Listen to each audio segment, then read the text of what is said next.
Dear friends, today we are going to enter into the luminous world of Sri Ramakrishna Paramahamsa, one of India's greatest mystics, whose life itself was a living scripture. He spoke in simple words, yet his teachings contained the depth of the Upanishads. Among his profound insights, one question stands above all: should man seek God, or should he run after wealth? Sri Ramakrishna never condemned wealth itself. Instead, he revealed the eternal secret: wealth is useful, but God is essential. In his words, as long as you live in this world, you need money. But never forget, the aim of human life is realization of God. Today, we will explore his thoughts, his parables, his wisdom, and understand why the pursuit of God must remain the center of human birth, even while we engage with wealth. Sri Ramakrishna would often remind seekers that this human birth is rare and precious. He said, "The human body is the boat, the Guru is the ferryman, and God's grace is the favorable wind. If you do not strive to cross the ocean of the world in this very birth, when will you do so?" To him, every moment spent without turning towards God was a waste of this divine opportunity. He compared worldly wealth to sand and pebbles, and God to the rarest diamond. Which should one choose? Sri Ramakrishna never taught ascetic poverty for all. Instead, he insisted that wealth must serve, not enslave. He gave the example of a maidservant in a rich man's house. She serves her master faithfully, but deep in her heart she knows, these ornaments are not mine, this house is not mine. Likewise, a householder may live amidst wealth, possessions, and duties, but must inwardly remember, nothing belongs to me, all belongs to God. In another parable, he spoke of a man who gathers money all his life but forgets the purpose. In the end, the wealth remains behind and the soul departs empty. One of the strongest teachings of Sri Ramakrishna was about Kamini Kanchana, lust and gold. He described them as the two great obstacles to God realization, not because they are evil in themselves, but because they bind the human mind in endless desire. He would say, as long as the mind runs after woman and gold, one cannot see God. But when the same mind is directed towards the divine, realization becomes possible.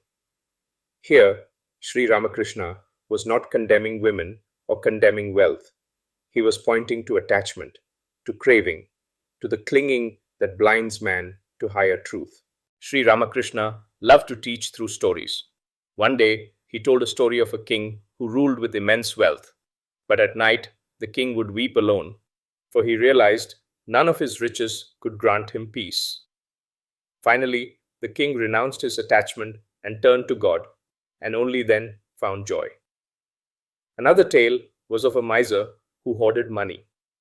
When death came, his relatives fought over his wealth, while he left this world empty handed. Sri Ramakrishna would laugh and say, "Do not store butter in your room. The cat will smell it and come.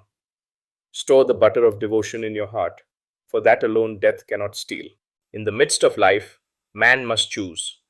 Will he make wealth his master or God his master? Sri Ramakrishna's answer was simple. Wealth can give comfort to the body, but only God can give peace to the soul. He would say, with one hand, take care of your worldly duties, but with the other, hold fast to God. When the storm of life comes, you will not be swept away. He urged householders not to abandon wealth, but to keep it in perspective. Use wealth for good, but anchor life in God.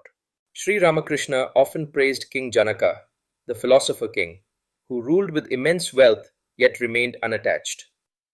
Janaka plucked a thorn from his foot even as his palace burned, calm in God. Wealth in his hand, but God in his heart. Sri Ramakrishna observed, without God, wealth brings anxiety. With God, wealth becomes a tool of service. He told the story of a wealthy devotee who once came to him.